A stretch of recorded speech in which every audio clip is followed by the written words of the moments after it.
베를린 1924년 4월. 당신은 휴고 스틴네스의 묘비 앞에 서 있습니다. 불과 6개월 전만 해도 이 남자는 5,535개의 기업을 지배했습니다. 그는 60만 명의 노동자를 고용했었는데 이는 독일인 6명 중 1명이 어떤 형태로든 그를 위해 일했다는 것을 의미합니다. 당시 신문들은 그를 인플레이션의 왕이라고 불렀습니다. 그는 산더미처럼 종이 마르크화를 빌려 화폐 가치에서 연이 하나 더 빠지기 전에 제철소, 탄광, 호텔, 신문사, 그리고 해양 해운 노선들을 인수하는 데 사용했습니다. 그는 독일에서 시스템을 성공적으로 이겨낸 유일한 사람처럼 보였습니다. 그의 나이 53세, 그는 죽었고 그의 제국은 이미 그의 주변에서 붕괴하기 시작했습니다.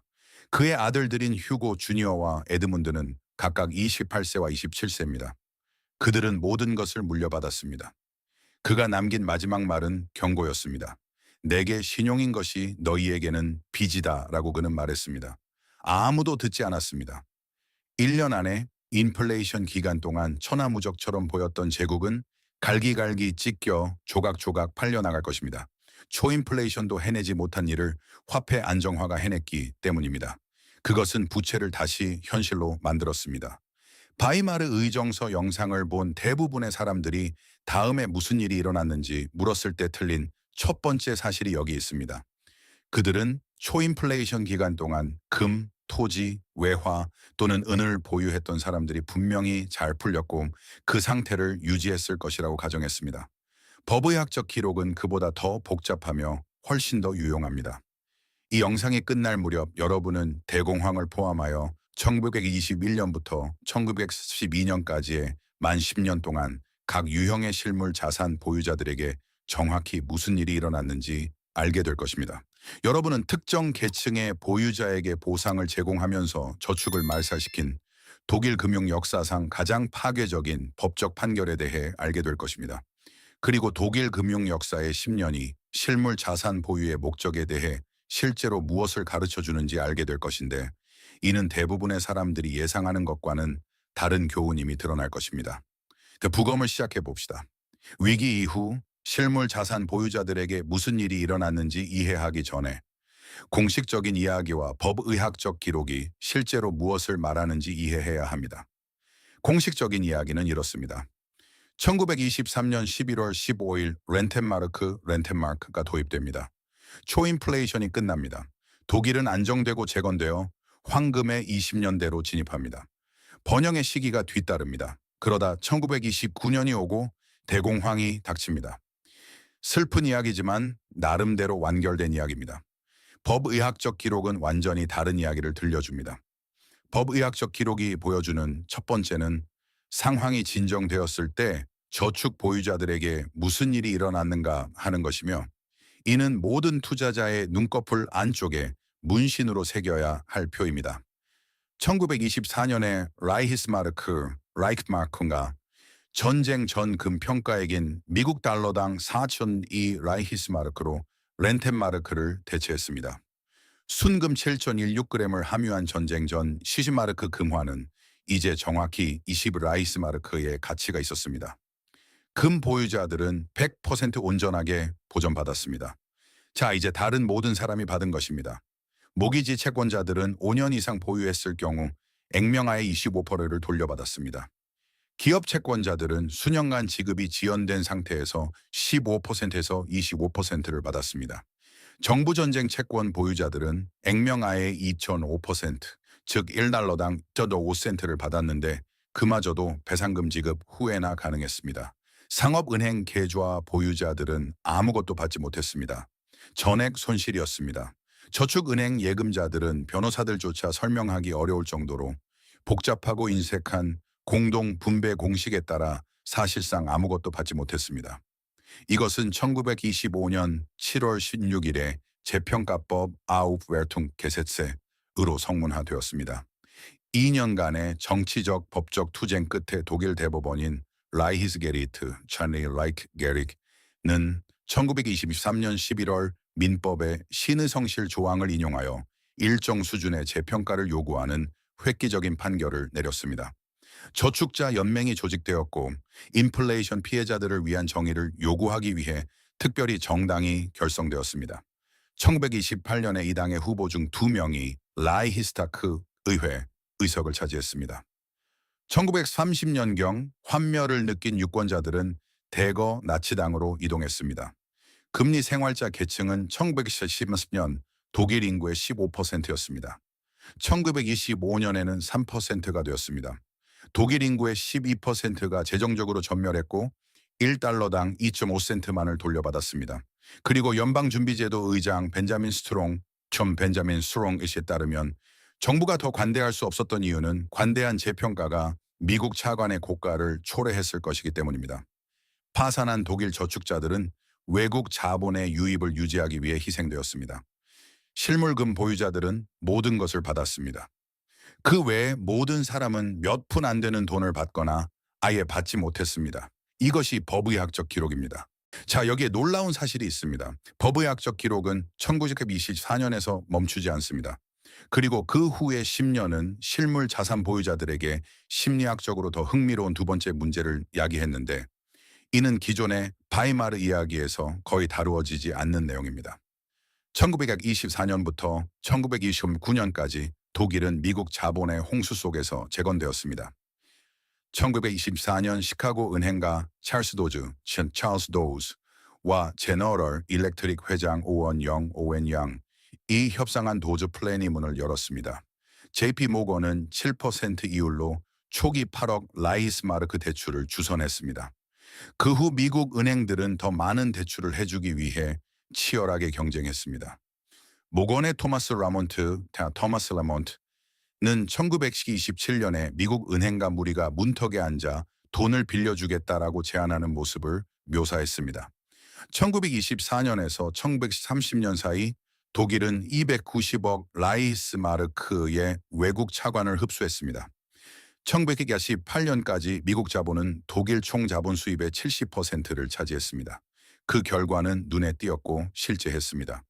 국민소득은 1925년에서 1928년 사이에 25% 증가했습니다. 산업 생산량은 2배로 늘었습니다. 독일 주식은 17개월 동안 실질 가치로 163% 상승했습니다. 은행 예금은 이자를 지급했습니다. 부동산 가치가 상승했습니다. 경제는 살아있었습니다. 그리고 만약 당신이 아무 수익도 내지 못하는 실물 금화를 쥐고 앉아 재건되는 독일을 지켜보고 있었다면 당신은 그 방에서 가장 조심스럽고 보수적이며 지루한 사람처럼 보였을 것입니다. 이것이 법의학적 기록이 보여주는 두 번째 사실입니다. 황금의 20년대는 실물 자산 보유자들이 굴복하고 전환하고 참여하며 더 이상 기회 비용을 날리지 말아야 한다는 진정한 압박을 느낄 만큼 실질적이었습니다. 이 시기에 매년 매 순간을 살았고 이를 놀라울 정도로 정밀하게 기록한 독일 언론인 세바스티안 하프너는 슈트레제만 시절을 바로 이런 어조로 묘사했습니다. 자유평화 그리고 질서가 충분히 보장되었다 라고 그는 썼습니다.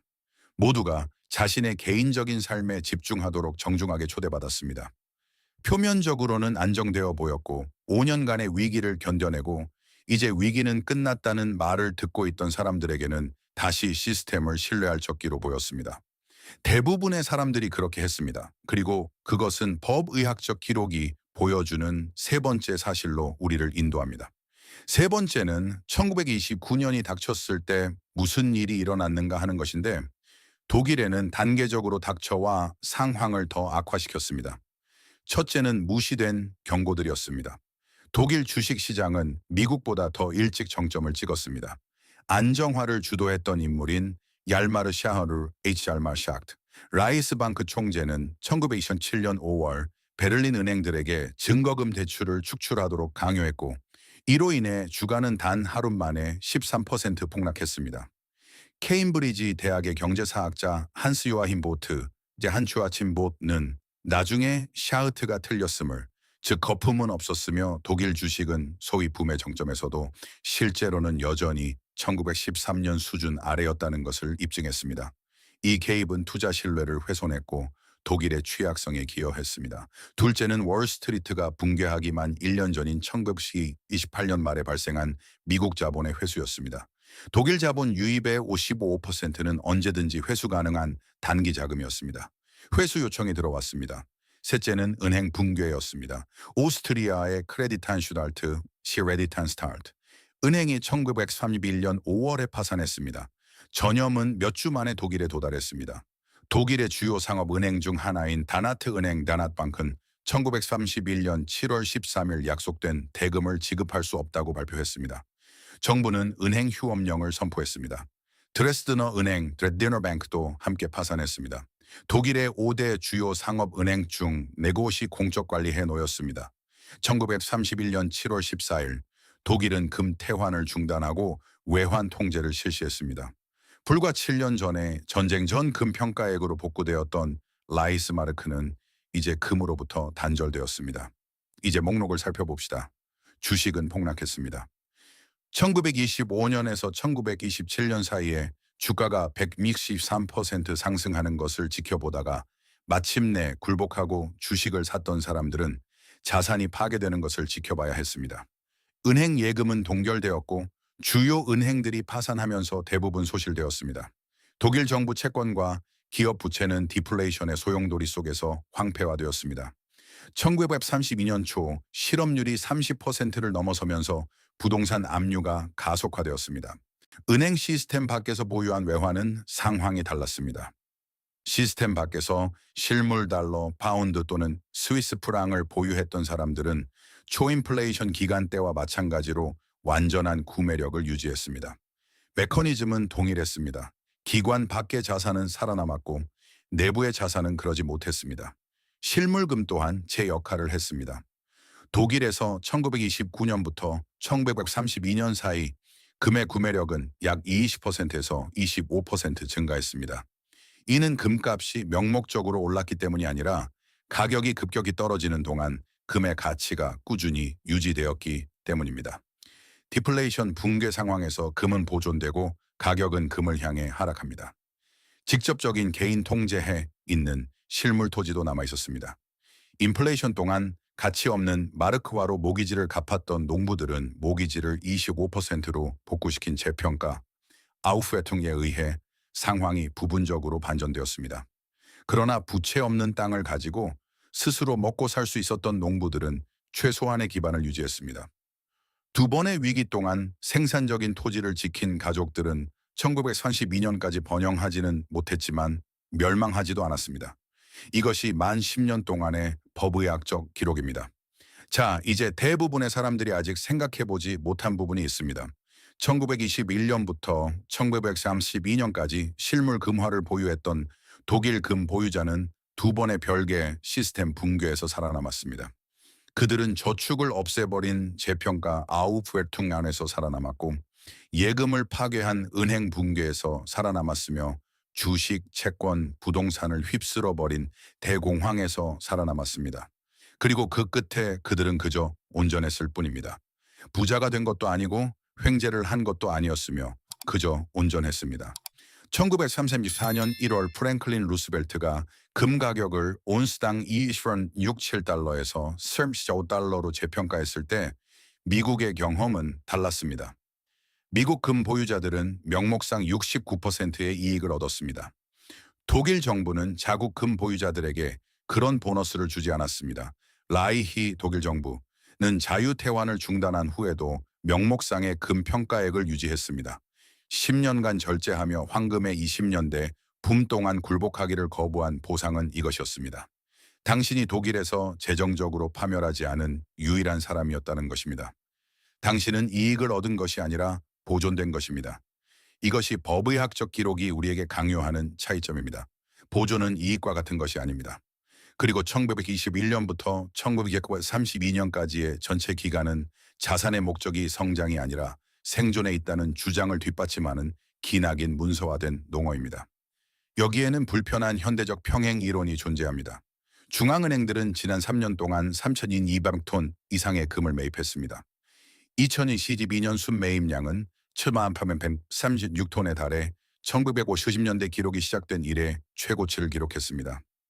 1923년 초인플레이션을 겪었던 국가를 대표하는 폴란드 중앙은행은 현재 전 세계에서 가장 공격적인 금 매수자 중 하나이며 예비비의 20%를 실물금으로 채우는 것을 목표로 하고 있습니다. 이것은 지폐의 장기적 안정성을 확신하는 기관들의 행동이 아닙니다. 이것은 정부가 저축자의 구매력을 복구할지 아니면 인플레이션을 통해 빠져나갈지를 선택해야 하는 순간인 공정결정 offering decision에 대비하는 기관들의 행동입니다. 1925년의 법의학적 기록은 압박이 가해졌을 때 정부가 어떤 선택을 하는지 명확하게 보여줍니다. 미국의 총 국가 부채는 2026년 초에 38조 달러를 넘어섰습니다. 연간 이자 비용은 1조 2천억 달러를 돌파하여 메디케어보다 많고 국방비보다 많으며 5년 전보다 거의 3배나 늘어났습니다. 이 숫자들은 주장이 아니라 판결 전 독일에 존재했던 것과 동일한 표를 현재 수치로 표현한 것입니다. 법의학적 기록이 던지는 질문은 무언가 일이 일어날 것인지가 아닙니다. 질문은 보존이 실제로 무엇을 의미하는지, 당신에게 그 의미가 절실해지기 전에 당신이 그것을 이해하고 있는가 하는 것입니다. 여기 오스트리아의 비교 사례가 추가하는 것이 있습니다. 오스트리아는 1922년에 안정화되었고 1925년에 실링화를 도입했습니다. 그것은 알프스의 달러라는 별명을 얻었습니다. 그러다 1931년 5월 크레디탄 슈탈트가 붕괴했습니다. 오스트리아 은행 대차대조표의 절반 이상을 장악하고 있던 이 은행은 자기 자본의 85%에 해당하는 손실을 발표했습니다. 안정화를 믿고 저축액을 오스트리아 은행에 다시 예치했던 예금자들은 모든 것을 다시 잃었습니다. 실물금 보유자, 실물 외화 보유자, 그리고 생산적 토지 보유자들은 다시 살아남았습니다. 동일한 자산, 동일한 메커니즘, 다른 국가, 다른 10년이었습니다. 헝가리의 팽어화는 1920년대 후반 내내 안정적인 듯 보였으나 대공황이 그 농업 기반을 파괴했습니다.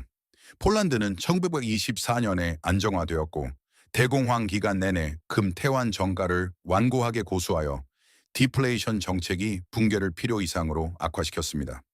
세 국가가 동일한 10년 동안 세 가지 다른 경로를 거쳤습니다. 매번 동일한 자산이 살아남았습니다. 시대에 따라 도구는 바뀌지만 메커니즘은 바뀌지 않습니다. 법의학적 프로토콜, 즉 1921년부터 1932년까지의 기록된 데이터가 두 번의 개별 위기 동안 부를 보존했다고 실제로 보여주는 내용은 네 가지로 요약됩니다. 첫째는 기관 시스템 밖에서 보유한 실물 금속입니다. 귀금속으로 표시된 계좌나 금으로 바꿀 수 있는 증서가 아니라 은행, 증권사 또는 정부 등록부를 거치지 않은 실물 금화와 은화입니다. 재평가 아우페르퉁은 그것들에 닿을 수 없었습니다. 1931년의 은행 붕괴도 그것들을 동결할 수 없었습니다. 라이스마르크가 태환을 중단했을 때도 그것들은 여전히 구매력을 유지했습니다. 메커니즘은 간단했습니다. 기관이 볼 수 없는 자산은 기관의 실패로 인해 영향을 받지 않는다는 것입니다. 오늘날 현대에 대하는 금융보고, 인프라 외부의 민간 비은행 보관소에 보관된 실물 금속입니다. 원칙은 1923년과 동일합니다. 둘째는 직접적인 개인 통제 하에 있는 생산적인 토지입니다. 투자용 부동산이나 농업펀드가 아니라 작동하는 신용 시스템 없이도 접근할 수 있는 식량 생산 능력을 갖추고 당신이 통제하는 땅입니다. 부채 없이 생산적인 토지를 보유했던 독일 농부들은 두 번의 위기 속에서도 최소한의 생존선을 유지했습니다. 토지 가치가 오르지는 않았지만 은행이 문을 닫았을 때 사라지지도 않았습니다. 셋째는 은행 시스템 밖에서 보유한 경화입니다. 예금 계좌가 아닌 집에 보관한 실물 달러, 스위스 프랑 또는 파운드입니다. 펄파크, 과의 인터뷰를 통해 이 시기의 질감을 매우 상세하게 기록한 에르나 폰 푸타우는 평범한 독일인들이 가장 중요한 차이점은 어떤 통화를 보유하느냐가 아니라 저축한 돈이 기관 내부에 있느냐, 외부에 있느냐 하는 것임을 어떻게 깨달았는지 묘사했습니다. 기관은 자신이 볼 수 있는 것은 동결할 수 있지만 찾을 수 없는 것에는 손을 뻗을 수 없습니다. 넷째는 호황과 회복의 차이를 이해하는 것입니다. 1924년부터 1929년까지의 5년은 영구적인 것처럼 느껴질 만큼 실질적이었습니다. 국민소득은 상승하고 있었습니다. 주식은 163% 올랐습니다. 도시는 재건되고 있었습니다. 초인플레이션을 견뎌내고 이 광경을 지켜보던 사람들은 참여하고 싶은 진실하고도 기록된 유혹에 직면했습니다. 1926년이나 1927년에 굴복하여 실물 자산을 독일 주식과 은행 예금으로 전환한 사람들은 어리석은 것이 아니었습니다. 그들은 눈에 보이는 증거에 합리적으로 반응하고 있었습니다. 그들은 1932년에 이르러 재정적으로 파멸했습니다. 유입액의 55%가 언제든지 회수 가능한 단기 외국 자본으로 구축된 호황은 회복과 같지 않습니다. 1928년 말에 회수 전화가 걸려왔습니다. 슈트레제만 시절에 대한 하프너의 최종 판결은 정확합니다. 그는 공화국이 사적인 행복을 누릴 수 있는 역량은 1974년부터 1924년까지의 사건들로 인해 치명적으로 약화되었다라고 썼습니다. 정상이라는 환상 아래 나치 혁명은 꾸준히 기반을 다지고 있었습니다. 인플레이션 왕의 아들들은 1924년 4월에 아버지를 안치했습니다. 제국은 약 1년 동안 지속되었습니다. 스틴네스는 실물 자산에 대해서는 옳았지만 레버리지에 대해서는 틀렸습니다. 그의 아들들은 그 두 가지 사이의 격차가 제국 하나를 매장하기에 충분할 만큼 크다는 것을 깨달았습니다. 그리고 1921년부터 1932년까지의 법의학적 기록이 궁극적으로 보여주는 것은 이것입니다.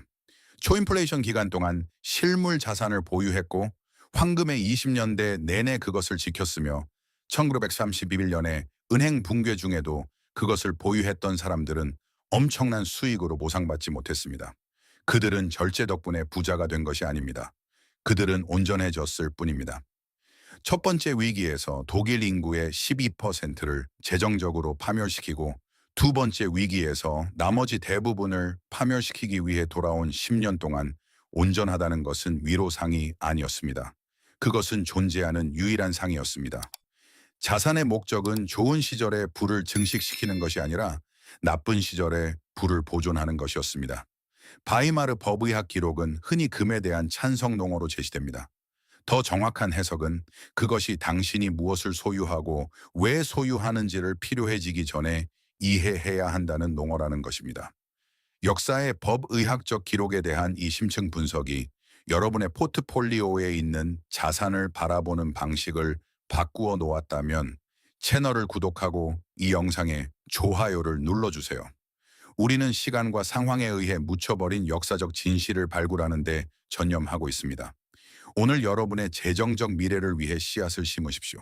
역사의 다음 금고가 곧 열릴 예정입니다.